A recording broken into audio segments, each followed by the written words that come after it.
Everyone has a next step. Spiritually speaking, none of us have arrived. So whether you are new to church, just beginning your journey with Jesus, or have been following Jesus for many years, there's always a next step for you to take. Now here at the Summit, we exist to simply help you receive and share the love of Jesus. And for us, that's all about taking next steps. Personally, I'm so thankful that God grows and changes us one step at a time. He doesn't expect us to get it all together all at once, but it is important that we take our next steps. So today, you'll receive a card identifying 5 next steps that you can take in your journey with God. Now, of course, there are more steps than just 5, but these are some of the biggest steps that will help you grow spiritually. Now, each one of these steps is crucial for each one of us. So take a moment today, identify the steps you've already taken, then let us know what steps you need to take next. And then we will do our best to empower you to take it. Now, if you've already taken all these steps on the card, your next step is actually to reach out to someone else and help them take theirs. So simply fill out the card, drop it in one of the tall wooden boxes as you leave today. Or you can complete it online using our app. Everyone has a next step. What's yours? Hey, Summit friends. Hi. All right, so your first step in the next step is probably you're sitting on it, right? The card. It's on your chair. So get the card, hold it up, make sure that you got one. I want to make sure that they put one on your chair. You got it? Okay. And if you are in Jamestown or Oak Ridge, you have one on your seat. If you're watching online, one of the easiest ways is the app. It's right at the top of the app. It just says Next Steps. That's one of the easiest ways to connect with us. So we want you to take your next step, but we don't want you to feel like you have to have everything figured out. So when you decide that you're going to check the box for baptism or serving or financial giving, whatever it happens to be, you don't have to have it all figured out. We're going to help you go through and plan that next step that you need to take to get into that. And a lot of people think, I'll do the next step when I get everything together and I get my life together and I get all organized. Most of us are just a hot mess. Anybody else a hot mess? Okay, I see lots of hands out there. That is the best time to take your next step because you're kind of open to changing anyway. So we invite you to take your next step with us. For those of you who are like, hey, what's going on? I see that you guys are starting a little bit late. We had some technical difficulties earlier this morning, so we started the service 5 minutes late, so we do appreciate your patience. Wanted to make sure that you knew that you can't look at the sun directly tomorrow. Like you've never heard that, right? Okay, how many of you have solar eclipse glasses? Okay, how many of you just want to eat the Krispy Kreme donut that's going dark with the chocolate glaze? Yeah, I am with you on that. Just look for the hot now sign at night tonight because that's when it's happening. All right, I'm getting a sugar rush just talking about chocolate glazed donuts. Let's put that to good use. Let's stand up. Let's sing with the band. We're so glad you guys have joined us. My name is James. This is Hannah. We're going to be leading you guys in song today. Words will be up on the screen, so follow along with us. Sing it out. Here we go. I was buried beneath my shame. Who could carry that kind of weight? It was my turn. Till I met you, I was breathing but not alive. Go, get your hands together, that's good.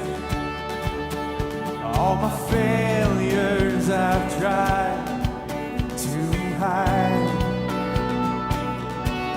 It was my turn till I met you. Call my name, and I ran out of that grave, out of the darkness, into your glorious day. You called my name, and I ran out of that grave, out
Savior who has given us rescue when we need it. Let's sing this together.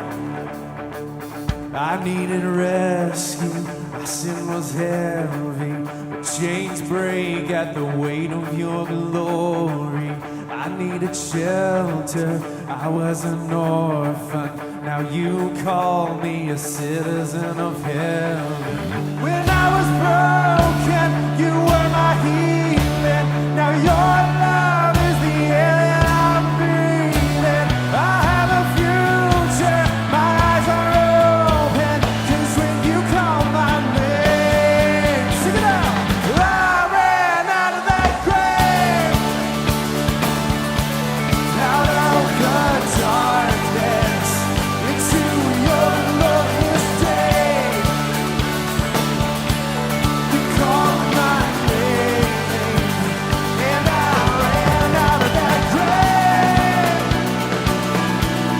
out of the darkness, into your glorious day.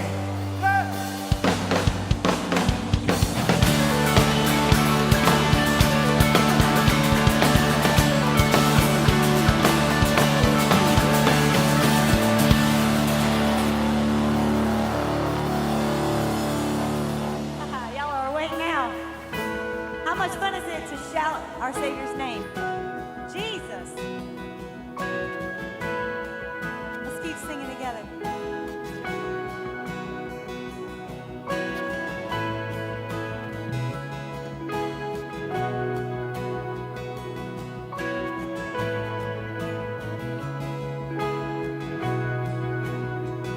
The head that once was crowned with thorns is crowned with glory now.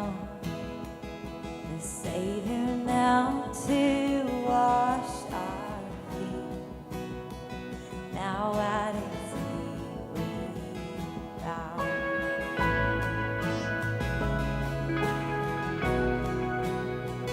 The one who wore our sin and shame, and now robed in majesty.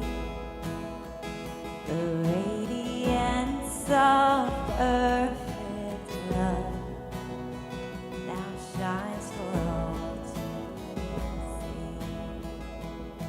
Lift your voice. Your name is victory, and all praise will rise to Christ our King. Your name is victory, and all praise will rise to Christ our King.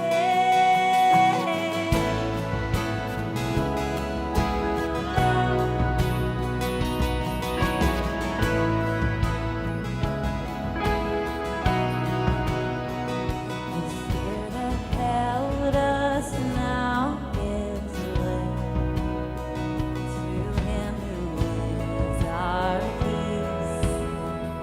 His final breath upon the cross is now alive in me. Yes, it is. Let's sing it out. Your name is victory, and all praise will rise to Christ our King. Your name is victory, and all praise will rise to Christ our King.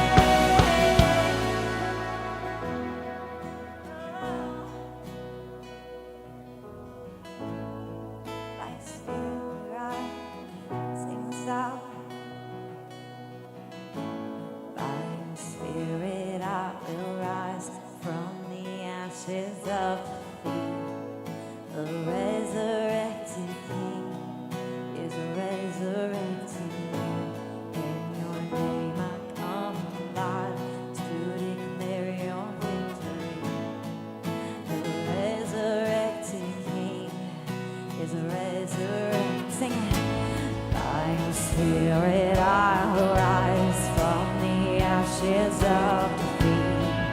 The resurrected King is resurrected. In your name I come alive to declare your victory. The resurrected King is resurrected. By your Spirit I will rise from the ashes of defeat. The resurrected King is resurrected. In your name I come alive to declare your victory. The resurrected King is resurrected.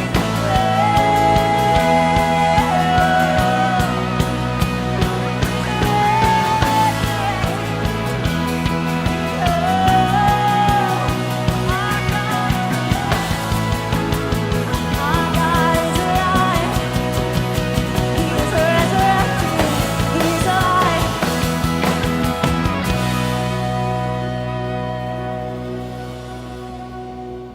The tomb where soldiers washed in vain was borrowed for 3 days. His body there would not remain. Let's celebrate. Our God is robbed of grave. Yes! Our God is robbed of grave. Yes, he is. Yes, he is. Sing it. Your name is victory, and all praise will rise to Christ our King. Your name is victory, and all praise will rise to Christ. Everything you got, come on. By your Spirit I will rise from the ashes of defeat. The resurrected King is resurrecting me. In your name I come alive to declare your victory. The resurrected King. Let's sing it, everything you got. By your Spirit I will rise from the ashes of defeat. The resurrected King is resurrecting me. In your name I come alive to declare your victory. The resurrected King is resurrecting. By your Spirit I will rise from the ashes of defeat. The resurrected King is resurrecting me. In your name I come alive to declare your victory. The resurrected King is resurrecting me. The resurrected King is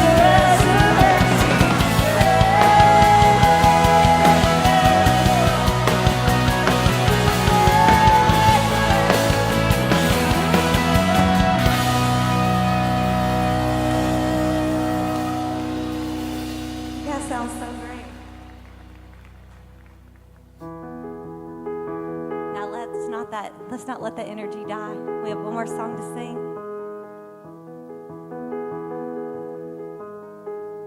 Let's lift it up together.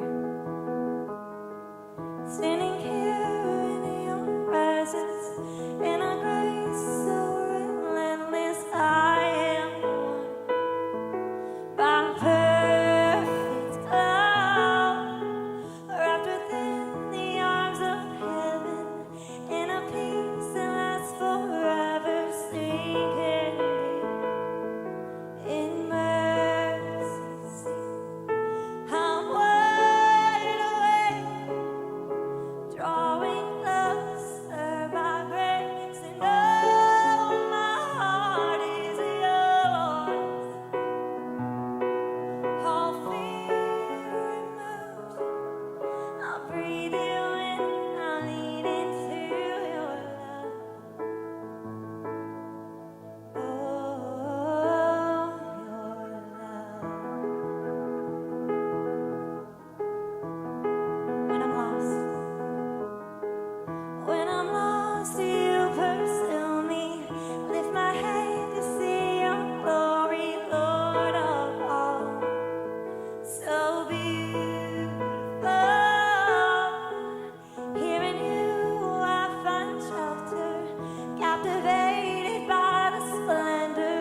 ask or ask.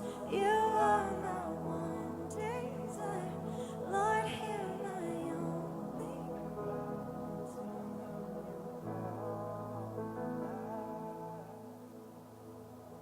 Will you pray with me? God, thank you so much for this time together. Wow, are we so blessed to be able to do this and worship you. Just to be together, God. We don't deserve your love, but you give it to us anyway. And for that, we are just so thankful. May you speak life into somebody today and let them feel this insurmountable love. God, we love you so much, and we're so thankful. It's in your name we pray. Amen. You guys sounded great this morning. Go ahead and have a seat.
Good morning, Summit Church.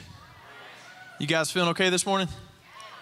Wonderful. Well, my name's Chris. I am the Impact Director here in Kernersville for our middle and high school students. We got some Impact people in here this morning. Oh, all right, Dalen. That's great. I love the Impact love. You guys got more love than the other services. I'll tell them my setup, but hey, we're so excited you guys are all here hanging out with us for our last week of the One Another series. And I have a question for y'all. Let's go ahead and just jump in. Has anybody ever wanted to quit something before? Yeah, you ever had one of those times where you're exhausted, you're tired, you're beat down, you really just don't want to keep going with whatever it is you're facing? See, it happened to me really hard when I was in college. I went to school at Trinity College up in Hartford, Connecticut, and I played basketball up there, and basketball was my favorite sport and favorite thing to do growing up. But man, in college, that first year it was tough. It felt almost like it was a job at times. And I found myself really wanting to quit. There were 2 times I really, really wanted to quit my freshman year. First one was Thanksgiving. You know why? Because the North ain't got nothing on some good home cooking from the South, baby. Right? I feel like my mom makes the best macaroni and cheese, homemade, cornbread, homemade, pumpkin pie, homemade. It's just incredible. See, you guys are already ready for lunch. You're probably going to want me to stop talking about this. But it's just incredible. And here's the deal. I could not come home for Thanksgiving because we had practice. Basketball season just kept going. And man, I remember how hard it was. And it really didn't help that my older brother and younger brother and sister, they actually decided to send me pictures of the food. So I was like, hey, mac and cheese, wink. Hey, here's the cornbread, smiley face. Hey, here's a pumpkin pie. Blew me a kiss. I'm like, Nick, don't you dare blow me a kiss, man. I don't want that. They're eating this delicious food, and I have to go to McDonald's, and I do supersize it, maybe get an apple pie, but it's not as good, right? I wanted to quit. And I'll be honest with you, the other time I really wanted to quit was about a month later, Christmas. I came home for Christmas, but December 26th, it was like the Grinch that stole my Christmas. I had to be in the airport bright and early to fly back for practice. Man, it was hard. Classes didn't start until the end of January, so we're on campus for a whole month by ourselves. Hockey team, basketball team, that's really it. And I remember thinking, man, I just want to quit. Even worse was the fact that our coach was super old school. He was a guy all about toughness and being committed and bought in. I'm like, okay, I could see that. So he would make us practice at 6 o'clock in the morning in New England, in December, in January, The sun wasn't out yet. Guys, it was freezing cold up there. And I'm from High Point. I can't drive in the snow and the ice. We see how everybody drives. I'm going to be honest. We can't drive in that stuff. So every morning, 5 o'clock comes around, and I start lacing up my snow boots. They're like boats, really. They like came up to my knees. And I would just put layer and layer and layer of clothing on because I wasn't going to drive over. Has anybody ever seen the movie Christmas Story? You guys know Ralphie's brother who walks out in the snow. And it's like if Ralphie falls over on his back, like Ralphie, his brother cannot get up because he has so much clothes on. That's what I felt like. So I'm walking to practice, and the other guys on the team are going, and they're all just walking ahead because they're from New England and they're used to the cold. And I'm waddling behind them. Hey, hold on. I'm coming. Guys, it was hard, man. I just wanted to quit. And I'll never forget how hard it was to keep going. I don't know what you guys walked in here with this morning. I don't know what it might be in your life. But chances are, there's probably something you want to quit right now. It might not be a sport. Could be a friendship. Maybe you're friends with somebody. You guys have been friends since high school. You guys have always been together and close. But man, they just make it all about them. They never ask how you're doing. They never care about you. And you might feel like, I'm just tired of having to reach out to this person and just talk to them. It might not be a friendship. For you, it could be your job. Maybe your job and you just keep doing the grind day in and day out every single week. And boss man is just breathing down your neck, right? Feel like you don't make the money you should. You feel like you don't get the appreciation you should. And you might just want to quit. Maybe it's not your job. Maybe it's school. Hey, my impact kids, I asked them on Wednesday if they're ready to go back to school. School hadn't even started yet and they want to quit. Right? I'm like, give it a chance, right? You got to at least see what happens. Maybe you're in college students, and you've been gone for 2 weeks, and you're like, man, I don't want to keep doing college. Maybe the work or the papers or whatever it is. It's just too much for you. How about this? How about our marriages? Maybe some of y'all drove this morning in the car, and y'all didn't say a thing to each other. And you feel like, I don't know if I can keep going. See, she's not the same person she was when we got married. Well, he's different now. We've grown apart. We're not good for each other anymore. Maybe you want to quit your marriage. Or, could be your relationship with God. Maybe you feel like your journey with God right now, whatever it is, it's not for you. And you feel like, I keep praying to God every day about the same thing over and over and over again. And He's not helping. He's not answering prayers. I'm coming to church, it's not working. I don't know what to do. And maybe this morning is your last chance. You say, God, I'm going to give you one more shot. I'm going to come to church this morning, and hopefully I can be back on the right page with you. I don't know what it is. Maybe it's parenting. Any parents out here? Yes? All right. Maybe you've got your teenage daughter just brought home her first boyfriend, and he's got hair down to his back, earrings. He's got one of them really loud cars. I don't know what it is. Or you might see your kids running around, and they're running around slapping people, just going crazy. You're like, this is not how I raised you. I get it. And it's hard, parents. You just want to quit. And I feel like I can kind of speak to this because my wife Whitney and I, we just had our first baby about 3 months ago. And her name is Little Iris. And here's a picture of Iris. I know, I love the shirt. My sister got it for us. It's actually Daddy's Little Storm Pooper is what it says. If you're Star Wars fans instead of a stormtrooper, right? But she's wonderful. And I got to brag on my daughter for 1 second, y'all. Just bear with me. I think Iris is the best. I really do. I mean, she has not missed one curfew. She has never talked back to us or used a dirty word. And she always wants to hang out with mom and dad. It's the coolest thing. Right? But no, seriously, Iris she's been an amazing, amazing daughter. It's so incredible and so much fun. One thing she even does is actually sleep through the night. I know, 3 months. I feel like I need to knock on some wood here and really try and send a prayer about that one because she might be up all night tonight. I hope she's not. But she's been wonderful. But the fact of the matter remains, sometimes I come home from work and my wife's been taking care of her all day and Iris is just upset. She's crying. So I'm like, hey, dads act like we know what we're doing. Hey, I got her. Let me take her. I'll fix her. Right?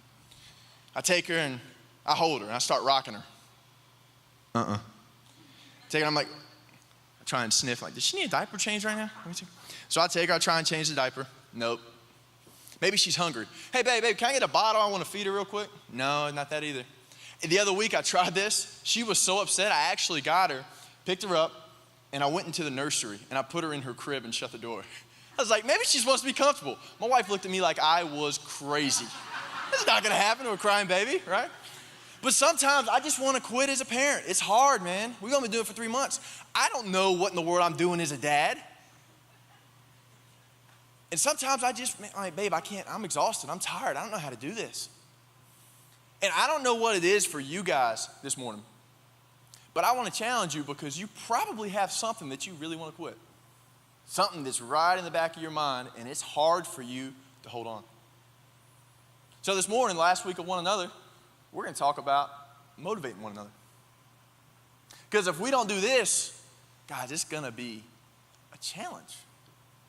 Now here's the deal. If it's your first time here to the summit, all right, if you're still not even sure about this whole God thing, and maybe you're watching online, whatever it may be, guys, this is going to relate with you just as much as it does to somebody who's been following Jesus your whole life. You know why?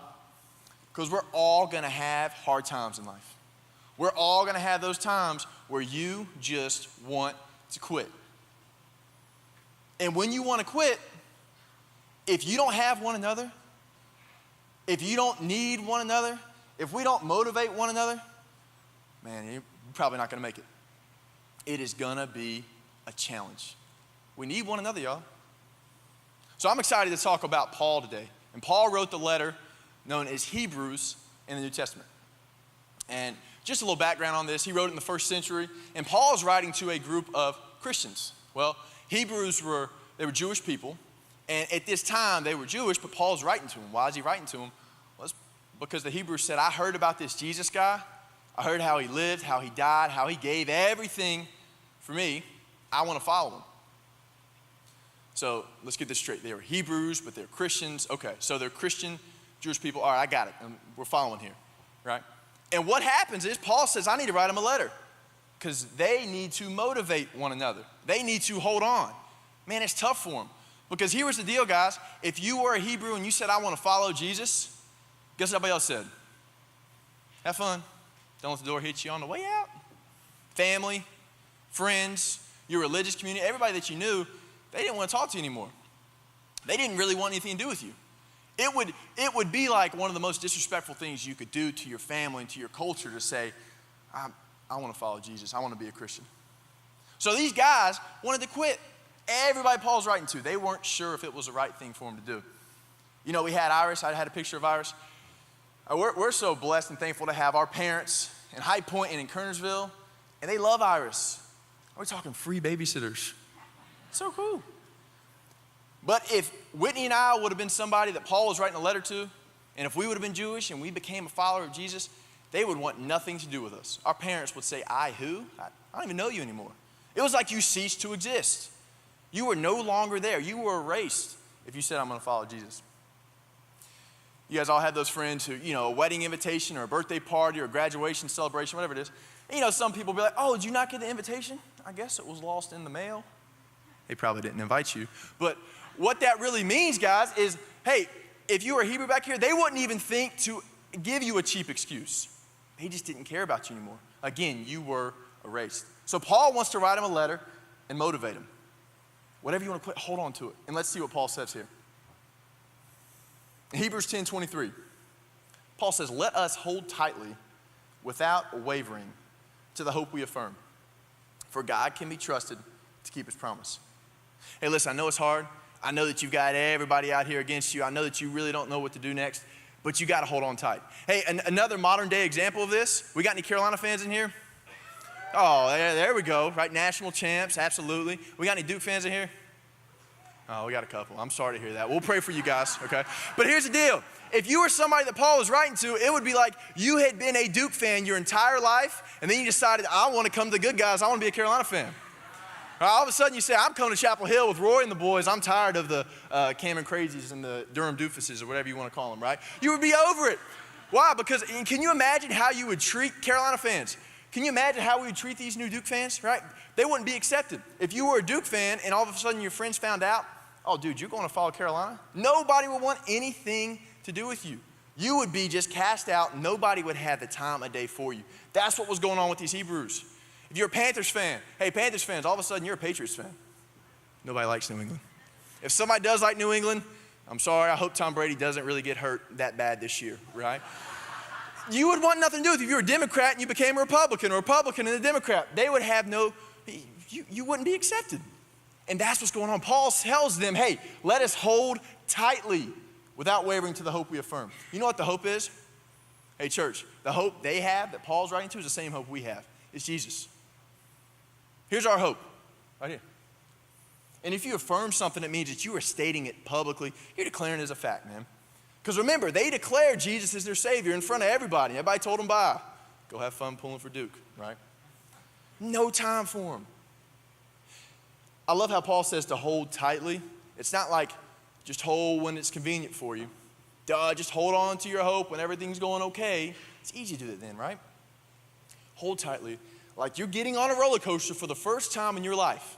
And you come off and your hands are shaking and your knuckles might still be clenched and you have no blood left in your hand because that's how hard you have been holding on to our hope in Jesus. Why do we do this? Why do we hold so tight to our hope in Jesus? God can be trusted to keep his promise. You know what his promise is? Regardless of what you're facing, what you're going through, what you want to quit, how heavy it might be, how hard it is for you to hold on.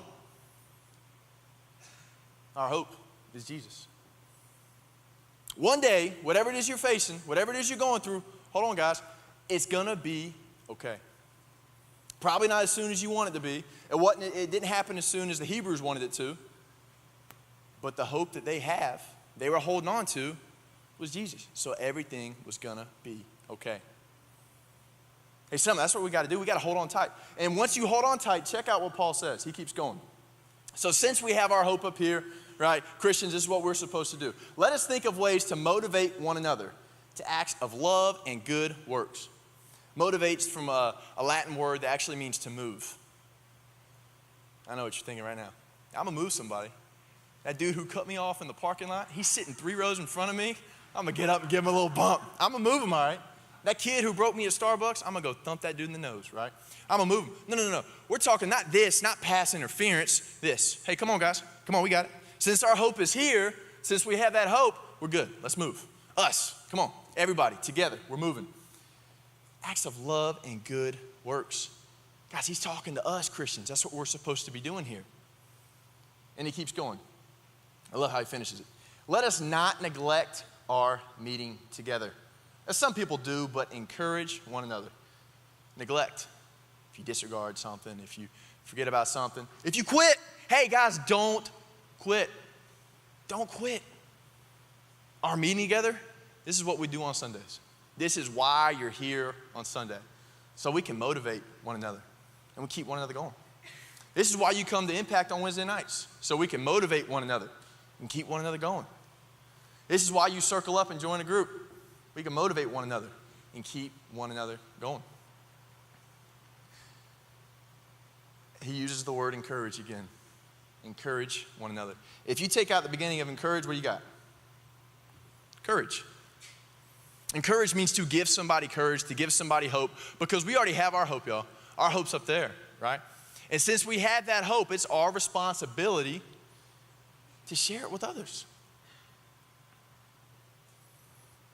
What I love about Paul and how he started these verses is he talks about how we're doing it together with one another. We have to realize, y'all, that when we encourage somebody, when we motivate somebody, when we push somebody, when we spur somebody on, it's an us thing. You cannot do it by yourself. I don't know what you're facing. I really, really don't. And maybe you're not even sure about this whole God thing. But I want to promise you one thing that I know. You can't go through life by yourself. You won't be able to. I love spurring one another on. That's the NIV translation, right, for encouraging. And spurs, you guys all know what spurs are on the back of boots. You have them and you would use it when you're riding a horse or an animal. And it's them together, moving, hey, in the right direction. Guys, let's not quit what we're facing, right? Let's keep motivating and moving and going forward. Our main idea for this morning is this. We have to keep one another moving. Yeah, but man, you don't understand what I'm going through with my marriage, right? It's just not working. Are you keeping your wife moving? Man, but at job, man, the boss, he's just killing me. Are you keeping him moving? Oh, he doesn't know. It doesn't matter what they believe. What matters the most is what we know. And if our hope is in Jesus, our responsibility, Summit, is to do this. Keep one another moving. Even if they're Duke fans. We got to do it. And you might be wondering, hey, okay, what does that even look like? I don't know. What does that mean? And I always give this to my impact kids on Wednesday nights when we're talking. I'm like, all right, I got some homework for you guys. And when I say the word homework, they're like, oh, homework. Can't stand homework. We just got 2 things that we can do right now in our lives that will help you keep one another moving. And a lot of y'all are probably already doing it, but you don't realize it. 2 things you guys can do to keep one another moving. The first thing, guys, you listen up with one another. Listen to them. You got people around you. You got people living in your house right now. Your kids, right? You have people that you work with every day in the cubicle right next to you. And that music might drive you crazy that they play. But do we listen to them? They talk about their weekend. They talk about struggles and things they're going through. Christians, our responsibility is to keep one another moving. That's the hope that we have, and we got to share it with others. If you listen up with one another, you guys would be shocked at the outcome and how things can change. I used to struggle with listening really, really bad. I feel like my wife probably tells me I still struggle with listening sometimes. Right? But you guys are with me on that, men. And something I realized, guys, is it's not about the words and the response that you have. See, I used to dodge people when they would want to have a challenging conversation, right? And I'd be like, oh, if they went through something hard, if they lost somebody in their family, if they lost their mom, right? If somebody was sick, and I wouldn't know what to say to them. So I seriously would just say, you know, I don't really want to talk to that person. I'm going to go back over this way and act like I have to use the restroom or wash my hands, right? Or get a drink of water. And we would dodge people who have heaviness in their lives. And now, since I'm an impact, I've got kids coming up to me, hey, I lost my dog Toto, and I can't be like, we'll see you later. I have to talk to them, right? I have to be there for them and be able to listen to them. And here's what I learned, y'all. It's not just about the words that you have to say to that person. You know what they want to know? Are you listening to them? Are you there for them? It's the best thing we can do is listen to individuals. Because I'll tell you what, 10 years from now, after they've had a serious life issue, 5 years from now, 6 weeks from now, they won't remember your exact advice. But you know what they'll remember is who was there with them. Guys, you want to motivate others? We listen. Second thing we can do, we can team up with one another. Team up with one another. Now, I'm not saying you have to join the Spirit Squad or all of a sudden be a Patriots fan or any of that. That's not what I want you to do. Please don't. But we can team up with one another right around us.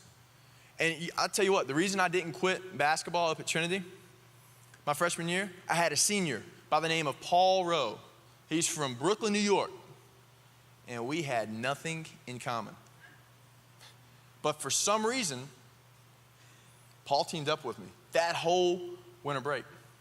We probably watched The Dark Knight 15 or 16 times. And he'd already seen it. Hey, man, you seen this movie? No, I've never seen it. Let's watch it. Every day, hey, man, you want to watch Dark Knight? I kept asking him again and again. And he said, yeah. Because he teamed up with me. And he kept me moving. He motivated me to keep going.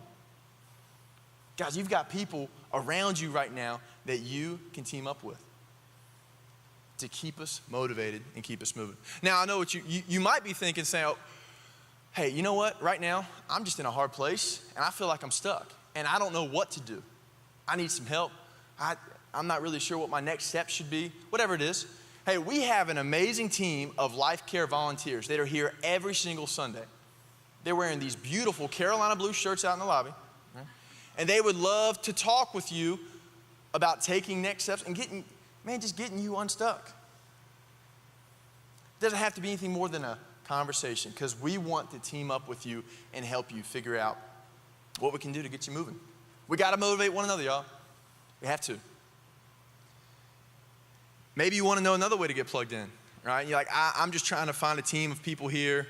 It's a big church, and when my wife and I first started coming, we really wanted to get plugged in and meet young adults and people. And so what we decided to do were two different things. First thing was we would circle up and we join groups. So you could meet other people and connect with other people and team up with them with whatever their struggles, whatever their hard times were in life. The other thing was we started serving at Impact. And I'll tell you what, it's the coolest thing to see adults come into Impact on Wednesday nights. And yeah, they got to listen to a lot of the kids. Yeah, they absolutely do, right? And they team up with the kids, which is so incredible. They start teaming up with each other. Get a sense of community with each other. And they start motivating one another and praying for one another and being there for one another outside of just a Wednesday night. Guys, we got to team up. We got to listen up. Because if we're not keeping one another moving, it is going to be a very big challenge. So the last question I have for y'all is the same question we've gotten every week here in this series. Well, what does love require of me? Okay, I'm supposed to motivate others, but what does that look like? Keep others moving, okay. What do I need to do with this? And I immediately thought of our Big Stuff camp this past summer that we had in June. All right. Big Stuff is our student ministry camp that we go to down in Panama City Beach, Florida, 14 hours away, with 150 kids on a bus. Talk about wanting to quit, right? I love my kids, I love my students, but that is a lot, right, being on the bus that long. And I'll tell you what, guys, it was an amazing, incredible experience. We actually had 32 of our students declare their hope in Jesus, and they were baptized in the ocean, right? It was just, yeah, absolutely, you can give it up for it. And we had two leaders who did the exact same thing. They said, man, my hope's in Jesus, that's it. But what's really cool about Big Stuff is Big Stuff does something different. And Big Stuff is this one camp that decides to give the students responsibility and ownership of something. And I heard them say that, but I didn't really know what that meant. I'm just like, okay, they're just throwing a lot of jargon out there, looking how great they are, whatever. I don't believe it. Well, the second to last night of camp, they do this dance up on stage. They call a whole group of students. And this dance is known as the Juju on That Beat. Has anybody even heard of that? Some of us, yeah, here you go. Young adults, you guys have heard of it. I consider myself not really old, but when I heard that and the kids go crazy and everything else, I was like, I don't know where I am. I thought Juju was like French for like Juju or something. I didn't know what was going on. And it was just insane. These kids go up on stage for 30 seconds in this dance, and they were just crushing it, just hitting the whole thing. And I'm just like, oh my goodness, like they're really good, okay. And then they're done, and everybody just goes crazy. I mean, 1,500 people were watching in the auditorium for this. And as they're leaving, the MC up there has to open his mouth. He says, hey, congratulations, students, but you now have 24 hours to teach your youth leader how to do the Juju on That Beat. Because we're having a dance competition the last night of camp. And I was sitting there, and I tell you what, I looked right at my wife, Whitney, and I said, I am not getting on that stage doing that dance. I said, there's no way I can do it. Hey, I can't dance, y'all. I don't even know what rhythm is. I struggle spelling it more than likely. I have no dancing abilities at all. At our first dance for our wedding, I probably stepped on Whit's foot like 13 times in like a 3-minute song. I seriously can't do it. So kids are turning around, pointing and laughing. Oh, this is great. You got to go on stage. I'm like, no, I'm not going on stage. It's not going to happen. And I start thinking to myself, hey, I got to solve this, man. I don't know what I'm going to do. 3 things came to my mind, and here they were. First thing, I'm going to bribe my wife because she has a little bit of flow. I'm going to get her up on stage, see if she can dance. I said, hey, Whit, you want, no. Like, she already knew what I was doing. It wasn't going to happen. And I'm like, oh, this is just terrible. Okay. Second thing, my mind's racing. I look at the stage. Stage looks a lot like this, and I'm trying to find any nook or cranny where I can get up there and hide. Problem is, I'm a little bit too tall for that, right? So I might sneak in the back or something like, no, they're going to see me. There's nothing I can do. So the third thing, this was my golden item. I said, I got Iris. Iris is 6 weeks old. That's gold. Hey, dads, don't act like you don't use the dad card before. Oh, yeah, babe, I know your parents want to have dinner, but, we just got him on a bedtime schedule, and I don't know if we can do it. Or you want to leave early for something, or we're going to be late for something. Guys, Dad, we use that card all the time. That's one of my favorite things as a dad to use, right? I love the dad card. So I'm looking at Iris like, oh yeah, I'm definitely using dad card on Iris.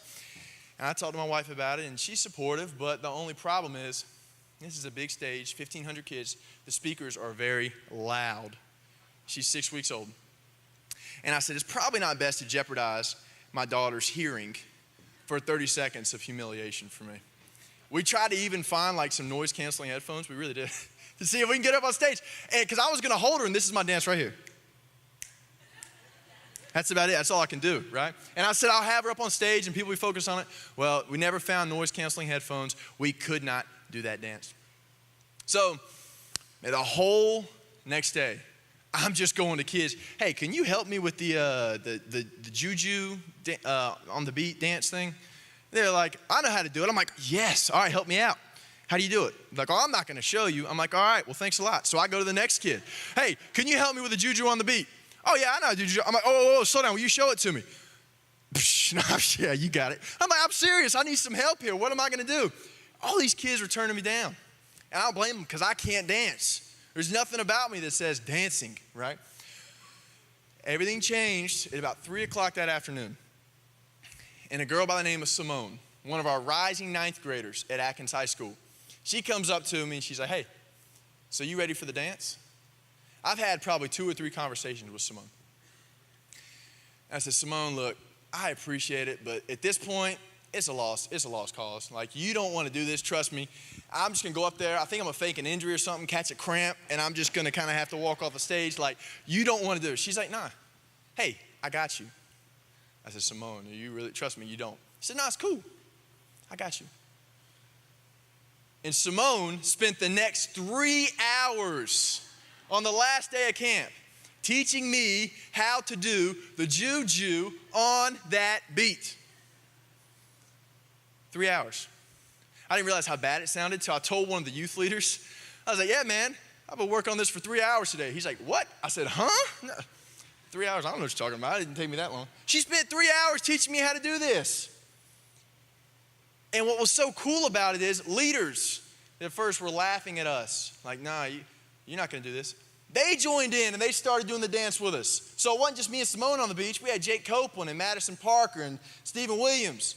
And we all had a crew out there. Then the kids, some of the students who were clowning me, and they probably were still clowning me, right? But they joined in with us. And Noah and Zay and Miles, they were out there dancing. We had so many people on the beach. It was incredible.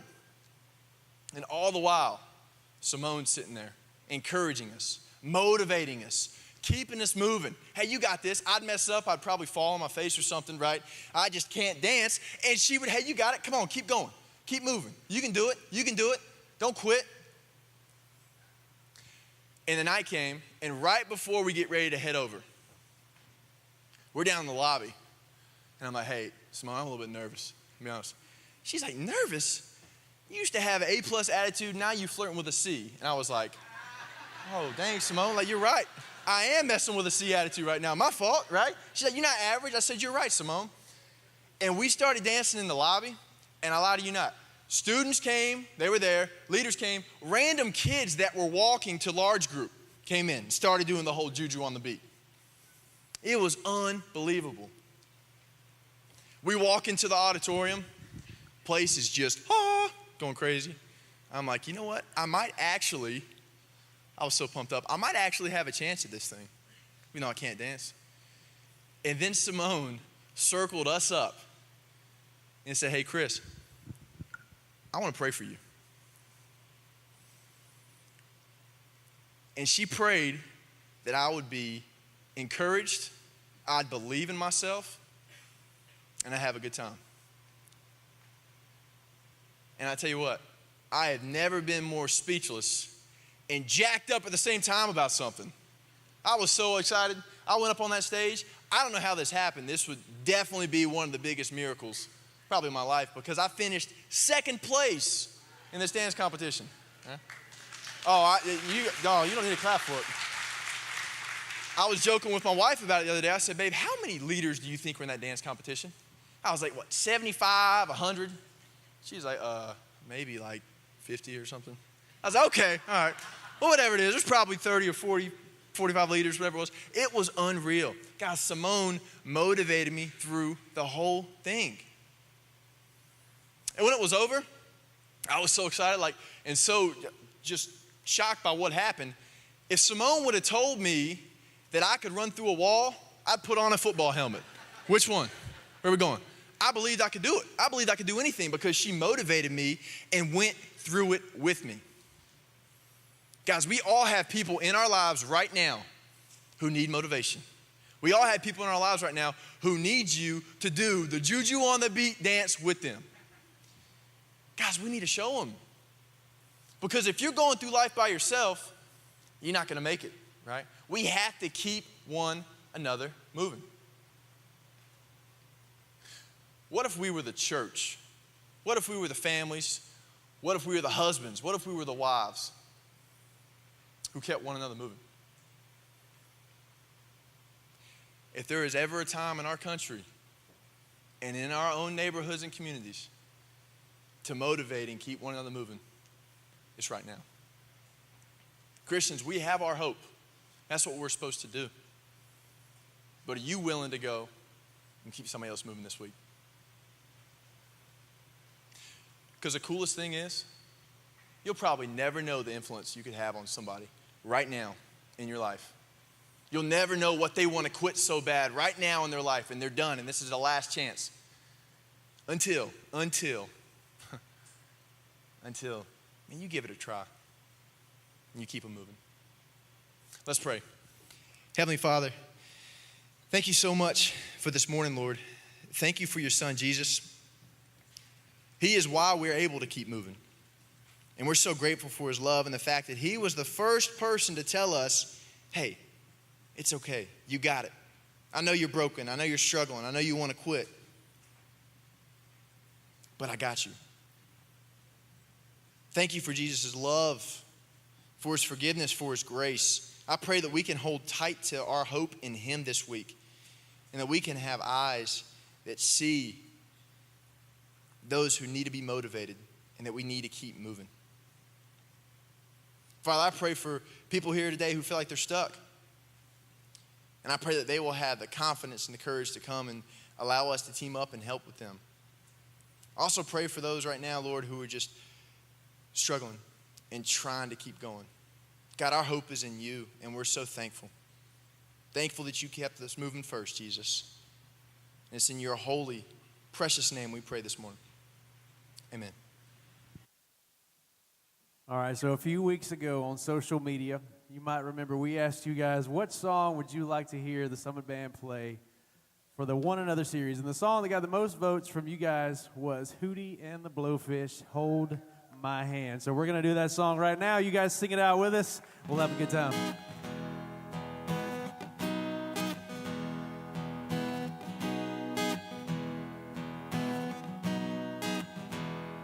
With a little love and some tenderness, we'll walk upon the water, we'll rise above the mist.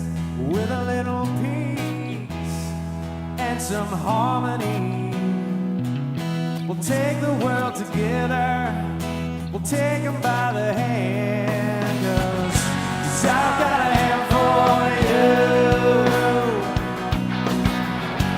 I wanna run with you. Yesterday, I saw you standing there. Your hair was down, your eyes were red. No comb had touched your hair. I said, get up and let me see you smile. We'll take a walk together, walk the road a while, 'cause I got a hand for you. I got a hand for you, 'cause I wanna run with you.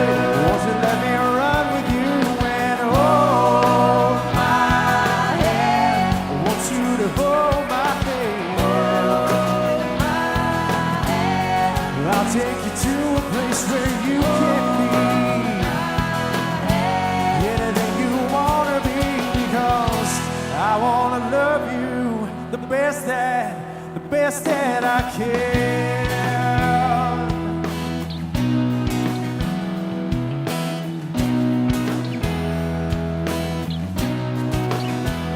me I was wasted, and I was a waste of time, till I thought about your problems, till I thought about your crimes. Then I stood up and I screamed aloud. Don't wanna be part of your problems, don't wanna be part of your crimes, no. 'Cause I got a hand for you, I got a hand for you, 'cause I wanna run with you. Won't you let me run with you and hold my hand? I want you to hold my hand. I'll take you to the promised land. Change the world, but I wanna love you the best that I can.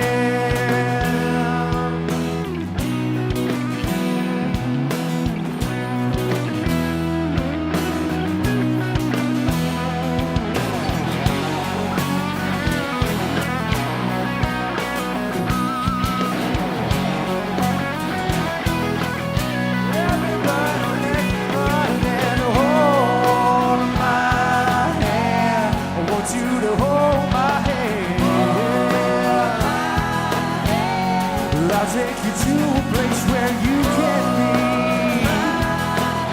anything you wanna be, because I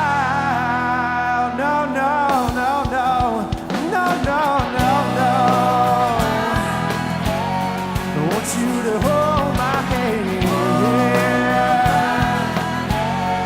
I'll take you to the promised land. Baby, we can change the world, but I wanna love you the best that I can, best that I can.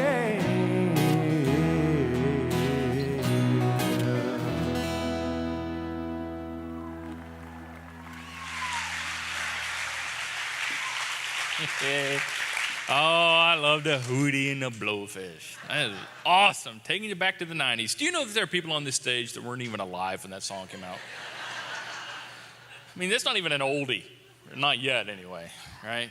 Oh, fantastic way to wrap up today. Thank you, Chris, so much for challenging us to motivate one another, to move each other. And it's not enough to just say, you move. Let's move together. And as a church, we want to help you take your next steps and move. We want to motivate you. We want to help you do it. We're not just going to point the way. We're going to lead the way, and we're going to go hand in hand, arm in arm. Everybody should have somebody to go with them. So we want to go with you. That's what these cards are all about. If you take them out, there's a pin that we put in your seat as well. We want everybody to fill one of these out. I mean, just everybody, participate with us, okay? We'll take but a second. You can fill this out and drop it in the tall wooden box before you leave. It's an awesome opportunity for you to identify your next step and to help us identify your next step with you. So we're not going to just hound you and bug you and all that. No, we just want to give you the necessary tools you need to take your next step. So here's the deal. After you kind of check where you are, what steps you've already taken, that bottom section is very, very important. That second area, about your next step. If you've been attending the summit for a while and just kind of checking it out and finding out what this whole thing about trusting and following Jesus, knowing God and all that kind of stuff, and you haven't made the decision to follow Jesus, to trust and follow him, that's your next step. You got to check that box. I want to trust in Jesus as my Savior. I want to talk to someone about that. We will get in contact with you. We're not going to bug you, but we want to help you. We want to help explain what that looks like and what that means. And say, I'm ready to become a Christian. Enough of this, just checking it out. I know enough. And you don't have to know everything to follow Jesus. All you have to know is that it's worth following, right? And you put your trust in him, and we'll help you take that step. Or maybe you've already made that decision, but nobody knows about it because you've never gone public with the fact that you are a follower of Jesus. And that's what baptism is. And you need to be baptized, and it's time for you to let the world know that you're trusting and following Jesus. We want to help you make that announcement through baptism. Check that baptism box. We'll get in contact with you, get you on the list. Or maybe it's groups. Time for you to start journeying with other people. Or serve. It's time for you, and not to just take a spot up in a seat on Sundays, on the weekends, or online. It's time for you to roll your sleeves up and volunteer and give your life away. Or it might be that it's time for you, your next step is to not just be a consumer, a spiritual consumer, but to actually honor God by giving financially and honoring Him as He has challenged us all to do, and giving the way you should. We're going to help you. We can help you do that and give you the empowerment and the tools to do it. So that's what this card is all about. Fill it out, put it in the tall wooden box. We'll help you take your next step, help move you. All right. That is a wrap on the Summer One Another series. I hope it's been as great for you as it has been for me, which means next week we start a brand new series. I'm so excited about this. It's called, next week's series, brand new, Voices. You know why we're doing this series? Because I hear voices, and you hear voices, and we're all hearing voices. And so this series is going to help us know how to identify the voices we're hearing. Where is it coming from, really? And then what are we supposed to do about all the voices that we're hearing? So it's a perfect opportunity for you to invite your friends, neighbors, and guests. If there's ever a time in our country, in our culture, where we need to be able to figure out the voices that we're letting into our heads and make sense out of them, it's now. So we're going to talk about that starting next week. We'll see you then. Happy Eclipse. Bye.